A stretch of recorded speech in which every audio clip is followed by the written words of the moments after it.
栏目组呢收到了一个选手的报名信，说要参加科技大碰撞节目，但是我看了一下这封信有点奇怪，它里面呢有一串数字，并且呢约定了时间地点，说要和我们节目组见面聊一聊，所以呢我们决定带着整个摄制组去会一会这位奇怪的人物。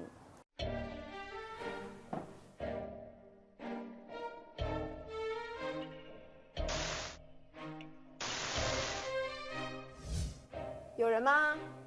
您好，给您的信里面有密码，我实在是不太方便给您开门，您自己进来吧。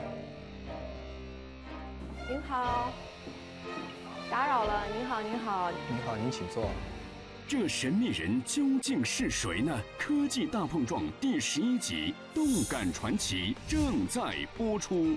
天来到科技大碰撞的选手们将揭晓他们引以为豪的创新产品，还将接受3位评委严苛的考验。3位评委面前各有1盏红灯和绿灯，当选手获得评委的2盏绿灯，方能晋级嘉年华终极考验。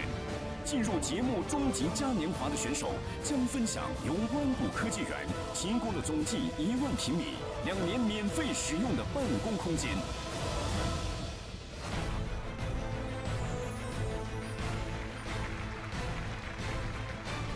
科创湾谷，志在未来。科技的进步呢，其实就是在各种技术不断碰撞当中才得到进步的。这样呢，我们的人类文明也在不断的前进。最近呢，我们遇到了一件比较奇特的事情。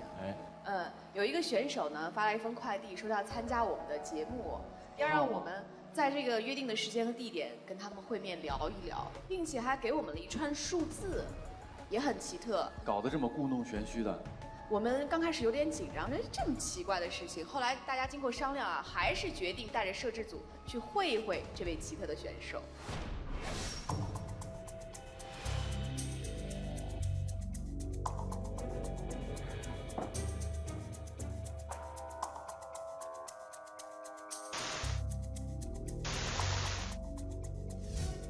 有人吗？您好，给您的信里面有密码，我实在是不太方便给您开门，您自己进来吧。哦，原来给我的这是密码。好奇特的方式，连这个办公室密码都给我了。您好，打扰了。您好，您好。您好，您请坐。我们收到了你们的来信，写得很真诚、很认真，想参加科技大碰撞。那么我也按照这个时间和地点来到这里和您见面。但是我们就是很好奇，您到底是谁呢？我的信里面希望您一个人来，您还怎么带了人来了？其实这个真的很特别，然后也很神秘，所以那我也需要一点安全感。对不起，还是请不要拍我，谢谢。我算是个工匠吧。工匠。用了几年时间，几个志同道合的人做了一个产品，希望能够参加这个节目，让更多的人知道这个产品。那如果说您不愿意出镜，那怎么样去推广您的技术和产品呢？我有一位朋友可以推荐给您。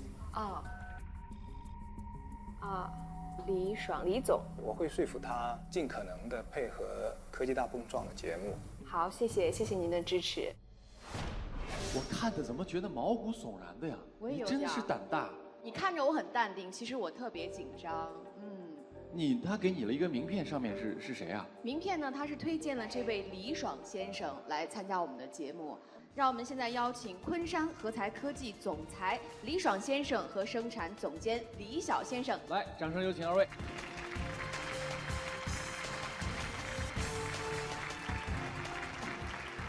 有请。我是李爽，各位好。我是李晓，各位好。呵，你们这个公司真的太不一样了。神秘人是谁呢？那是我们公司的研发团队的核心人物。因为呢，我们的产品呢相对来说技术含量比较大，而且呢很多的个人也好，公司也好，境内境外都在追逐它，所以呢他要隐身，他不愿意露头可是你们发明的到底是一件什么样的东西呢？其实我们全称应该叫非接触式人体生理信号传感器，就是这么一个小玩意儿。那这也不是什么国家一级机密、军事机密，这有必要搞得这么？没有说很神秘，但是呢，一会儿你就会知道，小身材大能量，它会给我们的生活带来很多的帮助。当我们的非接触式生物传感器遇上电动床之后，会有怎样奇妙的效果呢？今天我们请到了我们的重量嘉宾陆雷老师来进行体验。当，欢迎陆雷老师。陆雷，上海市信息服务业行业协会秘书长，科技大碰撞栏目特邀观察员。哎，陆老师，你好，你好，你好，你好，你好，你好，你好。这次请你来体验一下我们的智能一个床垫。这个是智能床是吧？对。这个要放在枕头下面。对。就这样躺上去。OK， 就这样。这个我能上床，基本上上海市民都能用了。就这样躺着。对。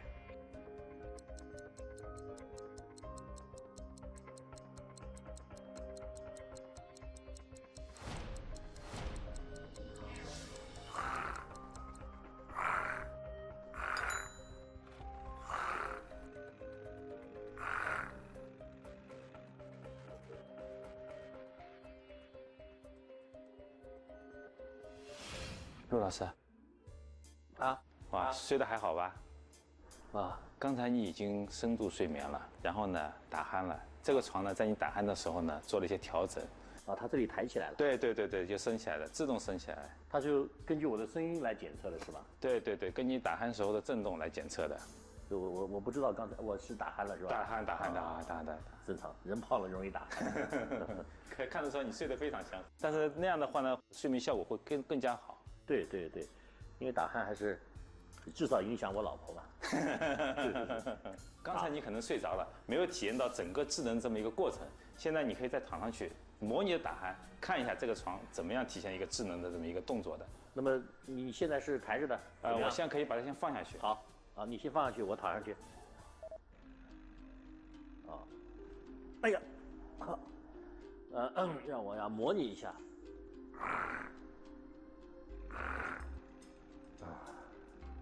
陆老师，你看，床的角度已经发生了变化，是，非常的智能。它就这样伸着，不会动了。对，不会动。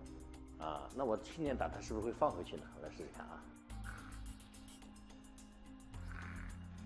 不会，它还会去，只要打呼它就在继续。它只要打呼会继续往上动，因为它考虑到一个安全性的问题，因为你放下去可能会夹到手什么东西的。我注意到它这个床抬起来的时候，它不是单这部分在抬，而是整个的床都在移动。对，它可能会往前稍微移动一些。是，我看到往前移动一些。挺好，真的不错。测试是这样的，在我打呼的时候，它就会抬起来。理论上来讲，如果它这抬起，会造成我的整个呼吸系统更加通畅。这样的话，我应该就会减少打呼啊。我只是有个疑问，就是睡在同一张床上，是不是也被抬起来呢？会不会打扰到他的睡眠呢？是不是抬起来，我不打呼了，同时也不吵醒他，这就完美。陆雷老师被邀请去睡了一觉，然后还呈现出憨态可掬的样子。陆老师，你怎么说睡着就能睡着了呢？其实我还是用了一点时间的，大概用了10几分钟才睡着。那10几分钟的时候你在干嘛？辗转难眠啊。没有，就关键是这么多人看着是比较难睡的。第一次看到我睡着了打呼的样子我发现我睡着了还是挺帅的。在睡着的时候，通过震动传感，他把这个头部分的这个床抬起来了。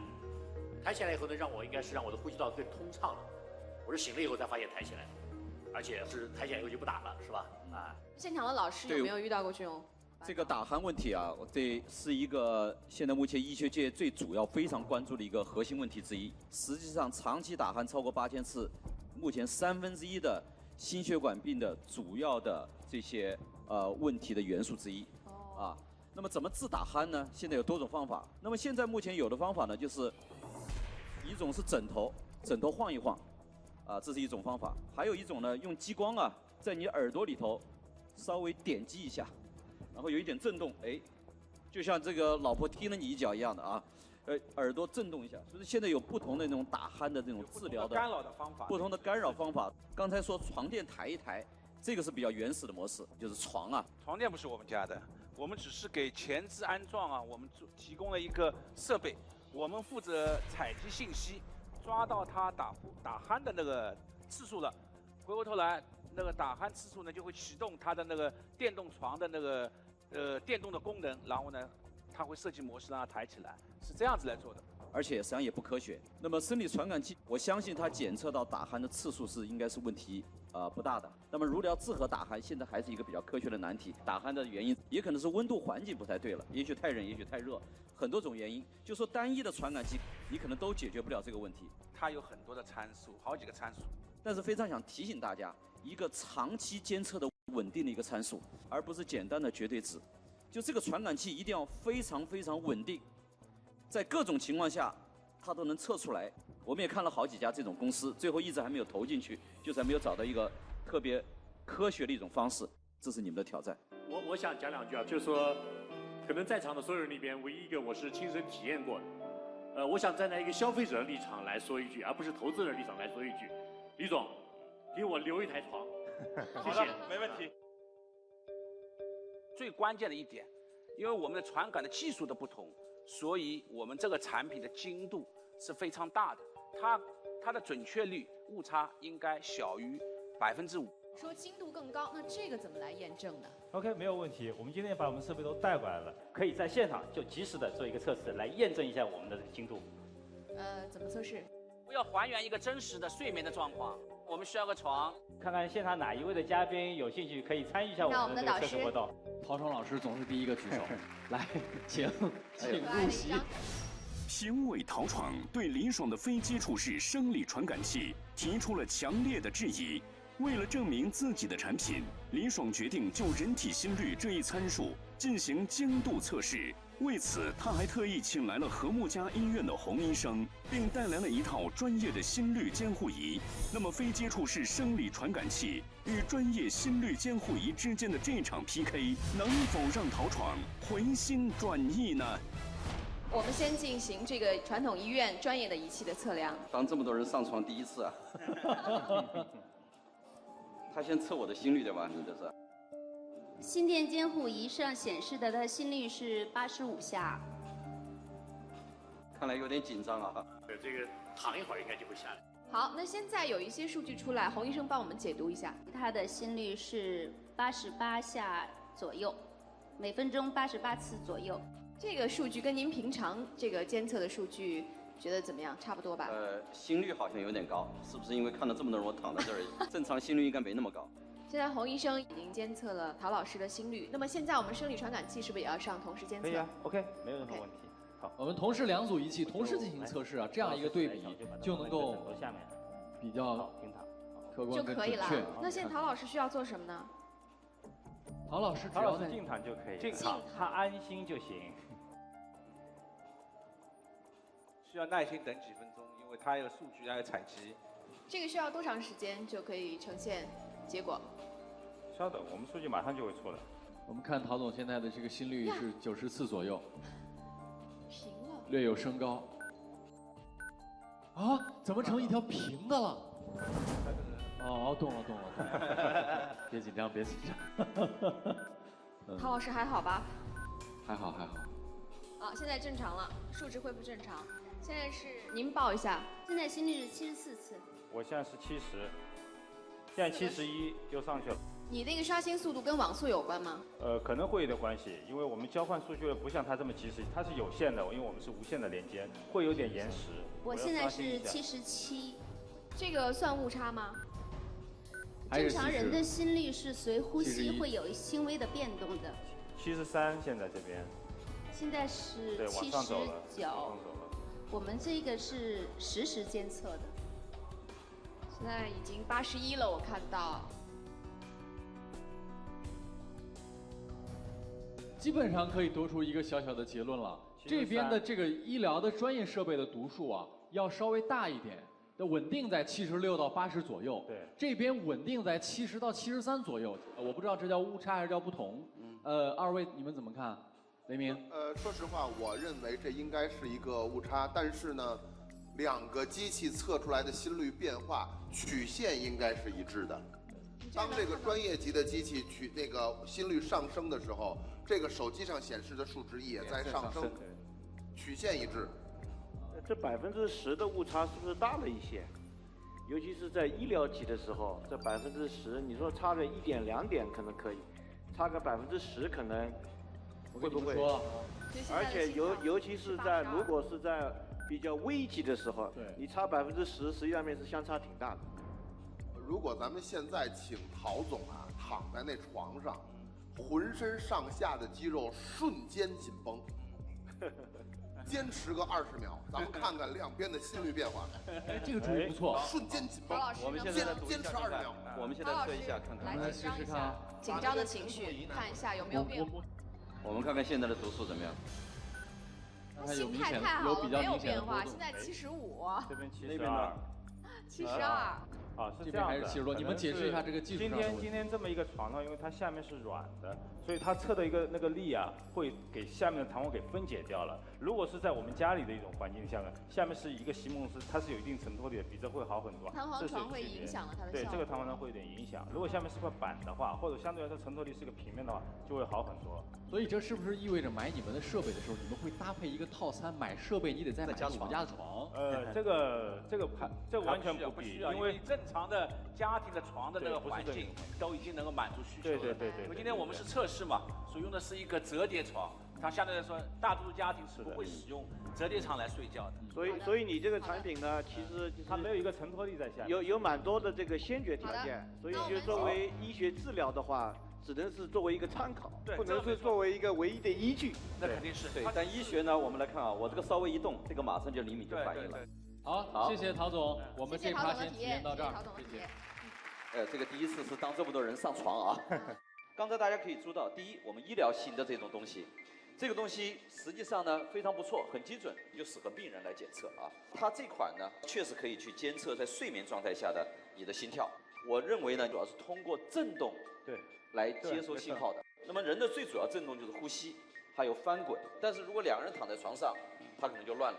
那个人一翻滚，你啪，你有一个突变，你还以为是这个人的问题，结果是别人的问题。或者晚上我起来了，又是一个突变，你这个地方通过运动来做检测，这是你最大的一个毛病。你怎么解决这个问题？这个我们已经实际上在我们产品里面已经考虑到了，主要是这个产品在安装的过程当中，想办法把它设置在一个悬浮状态，主要是把它处于一种悬浮状态，就可以把外部的一些干扰全都给它避免掉。当你人睡在床上的时候，它正好是压到我们设备上边，它进行工作。你离开的时候，它又处于一种悬浮的状态，这样是比较一个完美的一个方案。所以这个问题呢，不仅是一个传感器解决，你可能要一个多个传感器解决，用一个面积的一个区块的一个监测，而不是用一个单点监测。因为单点监测会产生问题。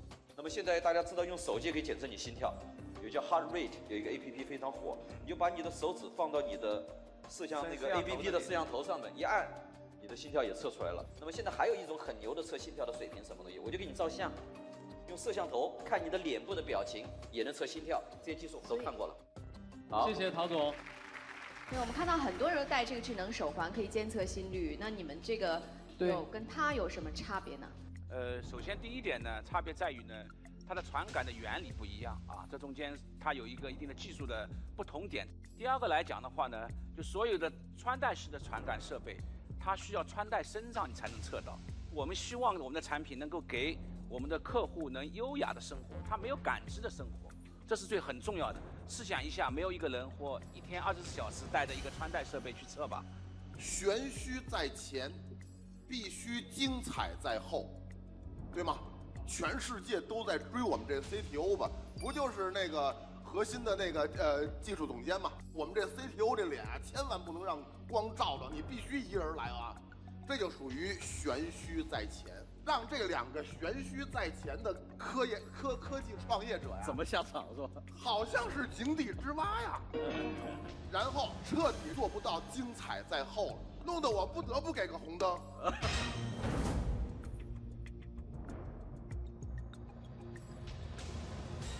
现在对你们来讲呢，是存在挑战的。你们只有拿出你们更特别的功能给我们来做展示，才有可能有这个机会。所以我们想问的是，还能干嘛？因为它最大的功能在于哪里呢？它在你人没有任何感知的情况下，把你人体的很多信息通过传感器采集下来，然后呢，我们还能预警。回过头来呢，我们还能及时的去通知、去处理。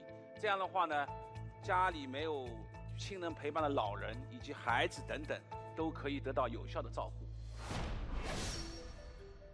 我们公司的非接触式生理信号传感器主要用于上海市各大养老机构，这次呢，我们邀请了科技大碰撞摄制组来到了上海世纪养老院进行现场体验。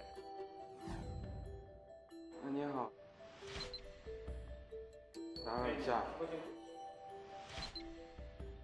你好，你好，你好，是这样子的，我奶奶呢，她患有严重的心脏病，但是我得出差1个礼拜，所以我想让她在你们养老院暂住1个礼拜。那您看这个，首先你住1个礼拜，而且你有严重心脏病，这种我们这边没有限定。她实在是这样，我没人照顾，肯定一点都不放心的，能不能通融一下？这个真的我们这边不好，因为在我们这边住，我们要承担很多，对吧？因为你的生命安全。因为他心脏也做了搭桥嘛，也有一段时间了，但是我还是不放心，我一定要有人去监控他的情况的，还是。那要不这样吧，我请示一下我们院长，因为这个我也做不了做。好，你先坐一下吧。哎，好，哎。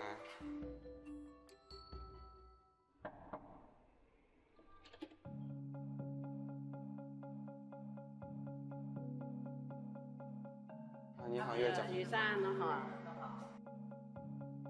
院长你好，我的奶奶呢，她患有严重的心脏病，然后呢，我又不得不出差1个礼拜，家里又没人可以照顾她，所以说我想让她在你们这个养老院住1个礼拜，能够有人知道她的情况，能够及时通知我，你看能不能稍微通融一下？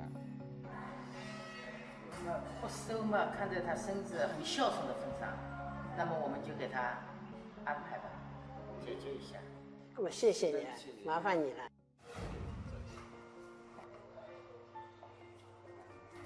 那就先住这个床。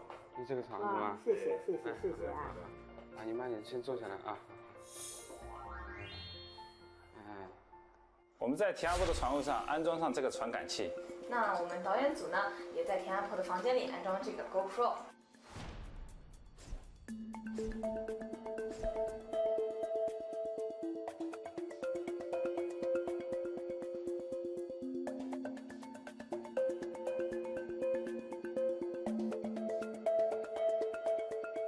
我们再来确认一下，田老奶奶是田中玉307号房，好，这边已经改好了。再看一下疾控的画面，行，田中玉，对，307号房，已经出来了 ，OK， 搞定。我们世纪养老院入住了几位老年痴呆老人。自从安了传感器以后，随时随地监测老人的行踪。长时间老人不在房间，我们会及时到房间去检查。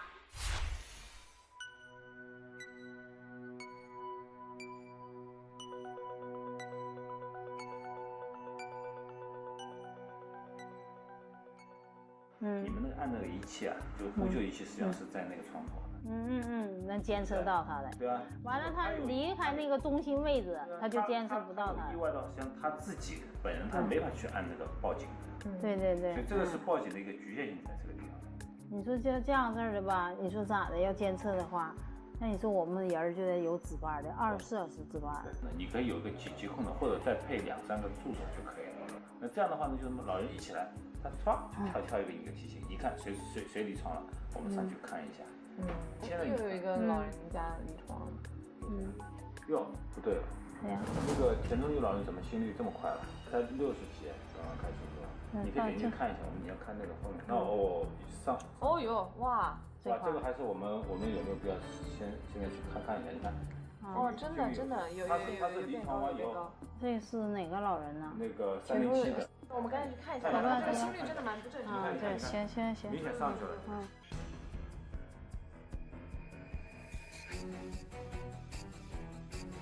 老奶奶有啥不舒服吗？你看看我的心脏怎么样？还行。还行啊。还正常吗？还挺正常，80来下。那84挺好，还好。84挺好的。还行吧。一开始90呢。因为刚才你有一段时间离床了，然后呢回床以后呢，我看到你心率一下就高起来了，你没磕着绊着吧？那其实我们稍微做了一个小小的环节呢。刚刚是我们就是这位制片老师，对他刚刚在这个房间里基本上是不是做了几百个起跳舞、起飞跳舞？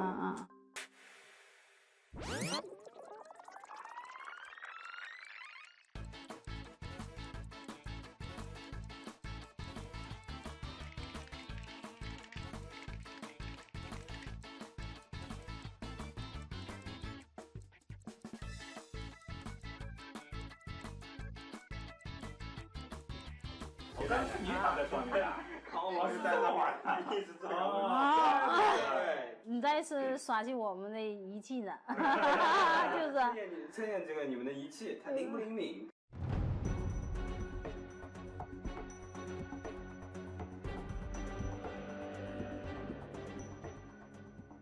在床了，那怎么显示器它没在床？在床了。坐起来了，坐起来了，对吧？对，坐起来，没事儿。那我不要打搅他了哈，姐。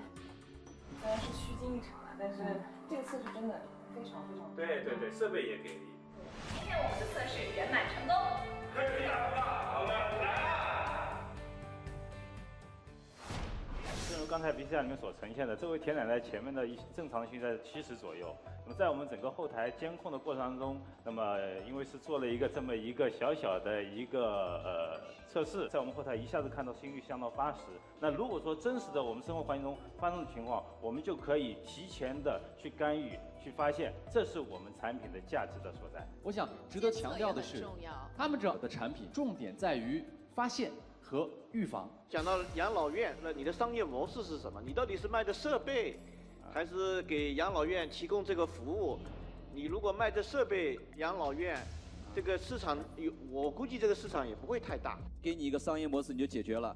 睡眠健康这件事儿啊，大家以前是不关心的，医疗界也没有关心，为什么呢？拿不到数据。那么现在各种检测设备上来了，整个晚上的睡眠状态可以全方位的监测，这个是医疗的一个突破。当这些数据拿到以后，尤其这个数据可以跟你一辈子的话啊，就每天晚上睡眠随着年龄不同增大，实际上一直在监测的时候，你的很多的疾病都能从睡眠健康的数据里能够找到。我们曾经跟这个如家酒店说过，在如家酒店以后免费，但是睡一晚以后，第二天给他一个体检报告，大家愿意汇300块钱买这个体检报告。如家已经在试我们的产品了，我们已经在跟如家的谈判。所以从睡眠这个高频次，每天大家每个人都必须的一个刚需情况下，我认为它商业模式根本不是问题，因为睡眠健康对于大家太重要了。我们科技大碰撞这个节目啊，虽然讲的是科技，但是最终还是要落在商业，对不对？你现在告诉我你卖多少这个设备？截止到今天，我们签的协议已经是达到几十万台了。它的价值在哪里呢？当我布到一定数量点的时候，那么多的健康数据我们来做分析，这个数据会有很好的一个市场价值。对你别忽悠我说卖大数据，你一台是卖多少？一台的价格我们是几百块钱。多少？几百、100还是900？我觉得这个我可能是一个商业机密，因为不同的地方可能的价格会不同。既然你是技术保密、商业保密，我也保密，我也保密。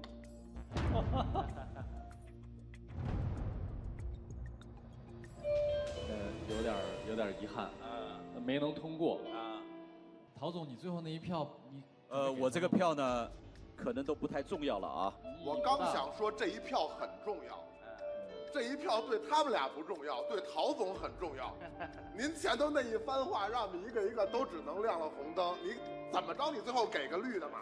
那么这个行业呢，实际上现在有很多创业公司在做我们这个行业也投了好几家公司，包括智能枕头、智能床垫、智能床单、智能床灯现在包括智能家居里头，现在大家也在考虑，可能目前要做的就是一种组合的一种模式，运动传感、光学传感、声学传感、视觉传感，一种组合的传感器可能更有效。所以我觉得任何技术实际上都没有所谓的保密。刚才他们进来觉得很神秘，实际上当你发现哇，这个世界这么之大，原来我们也是井底之蛙。核心的是，我觉得敢于把自己的技术亮出来，就像亮剑一样的敢于 PK， 跟其他的一些技术能够进行融合。因为最后成功的可能不是一个单一的技术，是一个技术的集成。我希望你们坚持这个方面的研发，因为睡眠健康对于大家太重要了。谢谢你们，谢谢你们。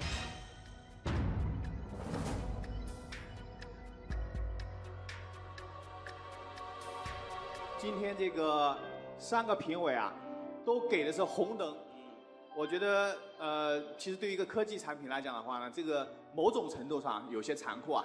这个我想我们这边有一个这个合作伙伴啊，就是我们跟这个上海的海洋集团在共同打造华创众福科技园。那我们这个科技园里边的话呢，就会吸引到很多养老的这种产品。那么海洋集团呢是上海是最大的养老的这个公司，所以我呢可以把你们的产品啊介绍给我们这个战略合作伙伴，希望在他的帮助下，你们在上海的市场的话呢能够迅速拓展开。这是我想在你们离场之前的话呢，给你能够提供的一些帮助。对，两位李总，虽然我给了你们红灯，但是睡眠健康是我特别关注，而且也有很多的资源，包括泰康人寿等等养老院的一些资源，我们到时候也会给你们做推荐。希望你们继续努力。好，谢谢曹老师。继续回去苦练武功，来日再来华山论剑。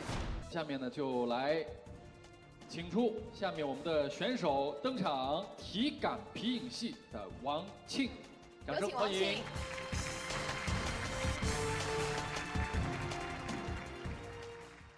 各位好，很荣幸代表启程团队展示体感皮影戏。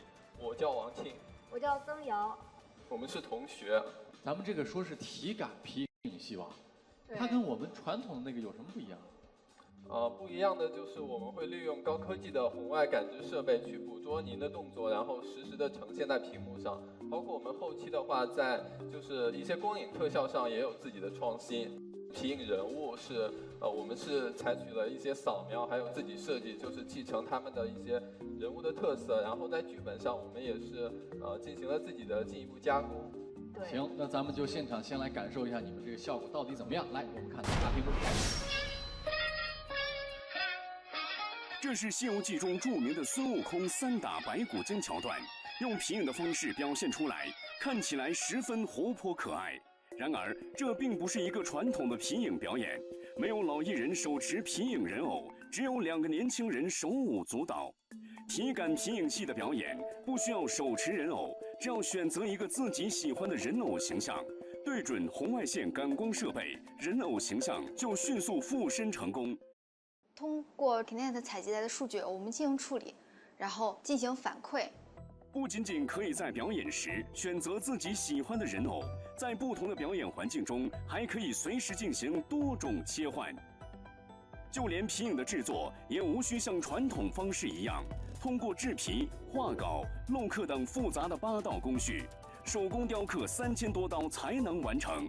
只要绘画或者扫描一步，就能大功告成。看似这么简单和奇妙，但是如何将3维的人体动作转换成皮影人偶上每个骨骼和关节的2维变动，曾经十分困扰这批年轻的创作者。皮影它主要是关节在动，我们会发现就是老艺人他只是2个棍子，然后来让整个身体每个部位进行动。所以说我们做这个东西的时候，那个人物也是需要就把他的动作转化为关节的动，这是我们当时的技术难点。然后，所以当时就是他研究了很久，他想出来一种方法，就是通过角度把人的3维坐标，然后进行转化，变成螺旋的角度问题，然后更接近于皮影。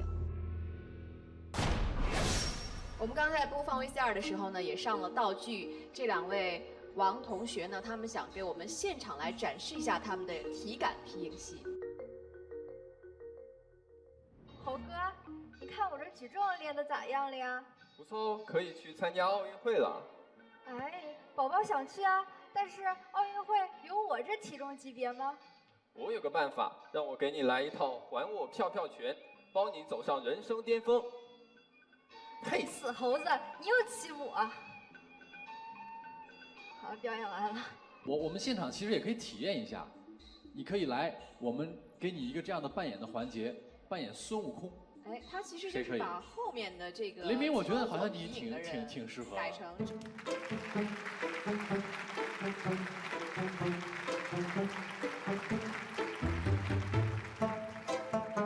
再要问一下，就是皮影，所有的皮影是没有正面的，只有左右2面侧面，对吧？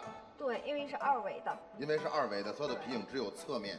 那只有侧面的话，其实呢，你这个只识别一个方向，就是哪怕我是向后退，在屏幕上我的那个角色也是转身往前走。对吗？对，对，我先知道大概的规律，然后，对，基本上就是在这个平面上。待会儿我们玩高老庄，好吧？背媳妇儿。哎呦。可以的。其实我觉得雷鸣老师比这个姑娘妖娆。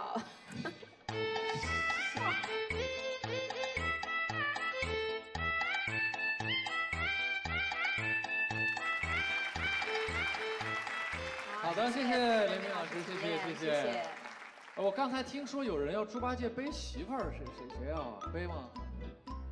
没有媳妇儿也来一个，李老师。猪八戒先上来。来，请。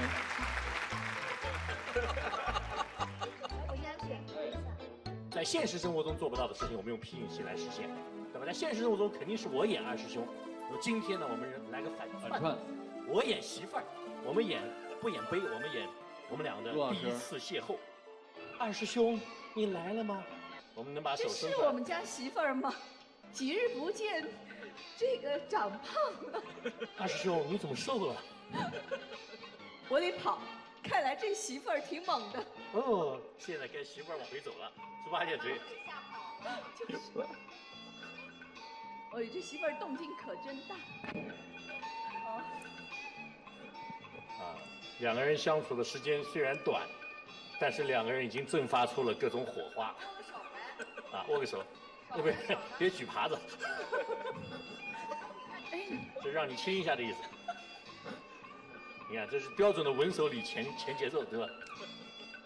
你看不下去了，还是回高老庄吧。好，谢谢两位，回高老庄吧，谢谢。刚才他们的这个体验，你们觉得成功吗？好像表现的效果不是那么的，原因是什么呢？可能是离那个设备站得太近了啊，有点近了。对，不过没关系，就是体验一下。对，它可能识别就是脚可能就识别不出来了。我不知道你们这个灵感啊，是不是来自于那个体感式输入，是吧？对，这是一种体感技术啊。那么体感呢，实际上最早呢是任天堂的 Wii 进行大规模的商业化，它是通过一个红外和一个照相机来识别人体的形态，然后跟一个形象做进行交互啊。我觉得有一个反差是什么？他们都很年轻，你们都是90后是吧？先不从这个商业的角度来说吧，我们就说这个创意，我觉得就是可以给一个很高的这个分数。我们现在也在找一个平台，就是怎样让它更有趣的去把这些知识传达出去。所以呢，我觉得可以跟你们合作一下，就是让那些嘉宾啊站在这个皮影这个摄像机前面，然后用这种皮影戏的这种方式。可能分享，我觉得会更有趣一点。这个创意的话，我觉得非常符合年轻人的这种玩的这种心态。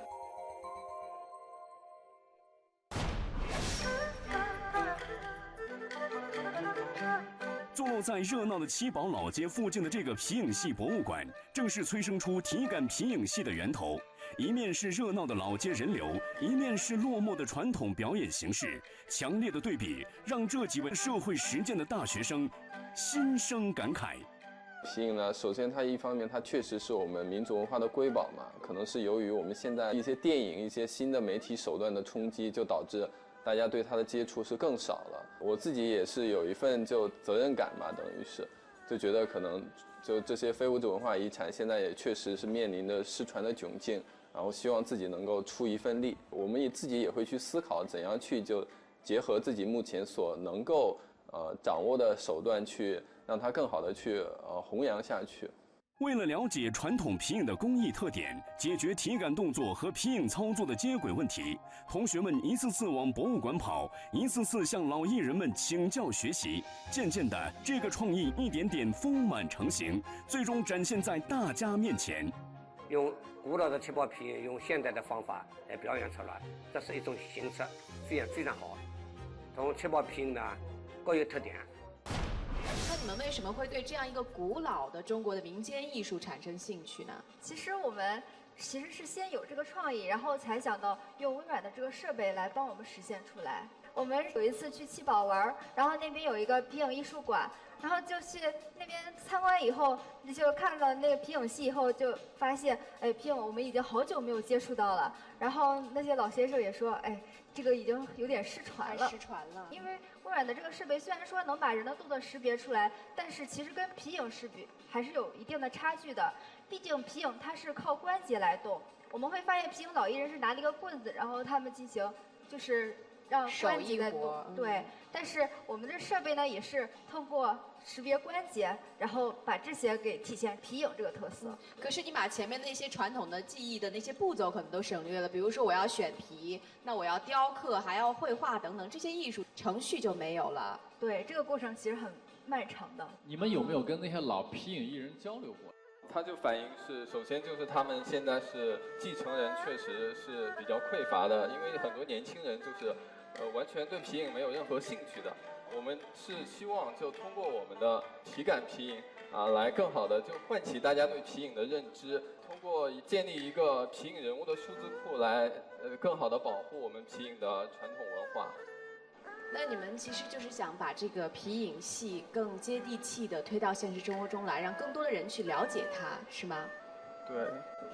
我想请教一下陶闯先生啊，就大家一般会说到发展科技，有名科学家看到很多东西啊，它是反传统的，它甚至颠覆掉很多旧有的东西。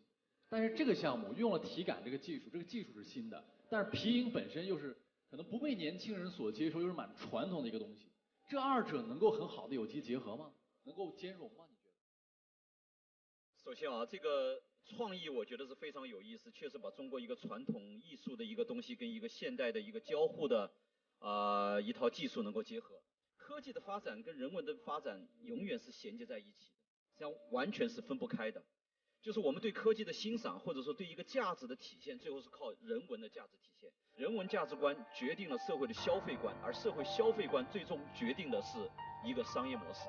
但是确实有一个很大的悖论，在我们投资界一直在争论，就说文化和科技，刚才说了，所有的东西都必须与时俱进。我们有没有一种方法，把皮影这件事儿也脱胎换骨，换成另外一种价值形式？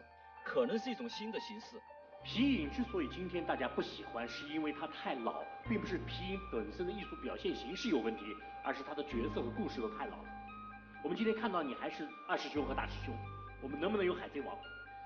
如果今天你的形象里有海贼王，那么我们会让大量的喜欢漫画的 cosplay 的爱好者从现实模仿走向虚拟模仿，这可能是一条有价值的商业道路，这才是真正的把我们的传统艺术发扬光大。我们和皮影老艺人是有沟通，然后现在的话材质其实是已经创新了，之前是牛皮纸为主，现在他们就采用塑料，这种可以就色彩更加饱满，对他们的人物的演绎也是有很大的帮助。所以说就是他们也会有创新的这种想法，但是可能就是局限于可能是年纪的关系吧，他们会就是在剧本唱腔方面是还是以传承古老的为主。所以并不是要让他们来演，我的意思是你应该搭建这样一个虚拟平台，让我们年轻人一起来玩。它并不重要是他的演出的剧目，而是它存在一个现实和虚拟角色的交互的那个环节。为什么不能有海贼王？为什么不能有阿凡达？为什么我们非要穿在线下 cosplay？ 我们为什么不能用它来演一出话剧呢？我们的梦想就是借助这个平台，去让更多的人知道我们体感皮影，然后继而对皮影文化产生更多的兴趣。这个年轻的研发团队主力军都是由华东师范大学的同学们组成，成长于象牙塔的保护，坚守于研发体感皮影技术的初衷。同学们一致认为，要将推广皮影戏这个日渐没落的中国传统艺术瑰宝视为己任。为了能够让更多人亲近皮影艺术，亲身体验皮影的乐趣，王庆所在的启程团队曾经多次利用校园、街道等公众平台进行免费的体验和推广活动。大家当初加入这个团队嘛，也是本着一份往大了说就是公益的梦想。我们也是没有说特别就是有想追求盈利的那种商业计划嘛。而且本身这个项目就是说它毕竟是和传统文化相关的，就是我们也希望能让它一直去保持初衷嘛。同学们坚守公益推广的方向，坚持皮影周边产品研发的窄众选择，会不会影响现场评委的表决结果？体感皮影项目又能否成功晋级呢？其实我们看到了，他们这个公益其实是一个公益的这样的自发的行动。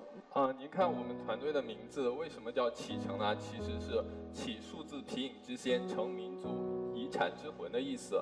我们的出发点其实就不是说去走纯商业的路线的。来到这个平台也是借此机会听一听各位评委老师的意见。当你们这个产品做出来以后，让你们周围的小伙伴们是否接受你现在这个产品？是接受的，他们是喜欢，因为毕竟这个事儿也很有趣嘛，因为让他们可以沉浸其中。我们的目的呢，就是让他花更多的时间去了解皮影，同时也为其他的一些非物质文化遗产的继承，然后提供一种思路。那么下面我们就话不多说，赶紧看看最终的投票的情况。陶总，非常感动，就是你们有这么好的一个创意，但是呢，从我们投资的角度来看呢，可能你们还需要更多的理念，希望你们走得更远。走得更好。虽然我给的是红灯啊，但是我们非常愿意继续孵化你们这个项目，继续努力。谢谢老师。我走过咱们全中国好多著名的大学，我在这些著名的大学里都看到那么几座楼，耳熟能详的几座楼，比如说嘉庚楼，比如说逸夫楼，这些楼几乎成了中国很多知名大学的标配。然后后来我就想，这些投资盖这些楼的人能通过这些楼赚钱吗？显然是不行的。那他为什么要花这笔钱？面对中国的在校大学生，他们的一些项目，他们的一些科研探索，给他们投资，投的是什么？真的给他们投资是惦着从他们的这个项目当中最终获得收益吗？不是。给他们这个投资，他们用这个投资可以强化自己的技术，可以锻炼自己的团队。在这个过程当中，他们一个一个变得羽翼丰满，变得成熟，告别了稚嫩，最终获益的是这个民族。谢谢老师，加油！好，我们最后看一下钱老师的投票。我觉得这个创意很不错，但是怎么样能够可持续的发展，怎么样要去把它商业化，我觉得这方面的确想过吗？商业化，我们是有自己的尝试的。我们学校的毕业生晚会上，就是用了学校的一个吉祥物作为主持人的一个形象去展示，然后也是用到了我们自己的设备。其实我们主要还是讲究的是公益，然后其实商业方面我们也有想过，但是毕竟我们还是想让皮影这文化深入人心，对吧？然后是为了让这个非物质文化遗产让更多的人记住。作为一个专业的离息投资机构，我觉得，我们也要对我们的投资人负责。我不会考虑来投资，但是我觉得年轻人，尤其是90后，作为60后的大叔，我愿意给你们投票，而不是投资。曾瑶和王庆，你们看到这盏红灯了吗？看到了。你们看到了吧？对。真实吗？其实我们来之前的预估应该是3盏红灯。我告诉你，科技大碰撞这个栏目的真实性就在这儿。如果你们这个项目在现场得到了3盏绿灯，那这个舞台叫虚伪。你们面对的这盏真实的红灯，面对了一个专业的投资人的专业判断，恰恰是你们在走上这个社会之前最需要体会的真实。我告诉你，这2盏绿灯不重要，你要弄明白，这2盏绿灯不重要。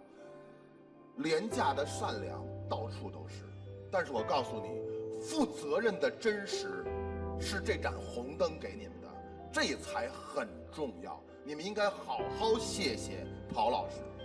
谢谢陶老师。你们要记住，做事不是说 for fun， 也不是简单的表现自己，廉价的公益到处都是。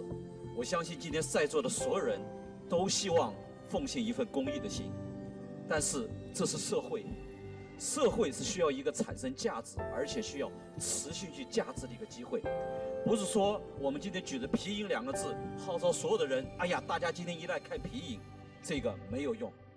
我们要用的是给所有人带来那个价值，让他们记住中华传统文化中间的精髓，如何把精髓通过你们的科技，通过你们的能力，通过你们的资金、资源等等汇聚，这才是你们最需要思考的。如果说你们是为了自己的爱好，所以跟商业无关，记住，同时也跟公益无关，是你个人的爱好。我送你最后一句话：真正的公益，最好的公益，就是商业。谢谢。所以我们的科技大碰撞的舞台也是一个多元化的舞台。虽然你们今天很智能，但是你们依然获得了2票通过。我们嘉年华见！谢谢二位，谢谢。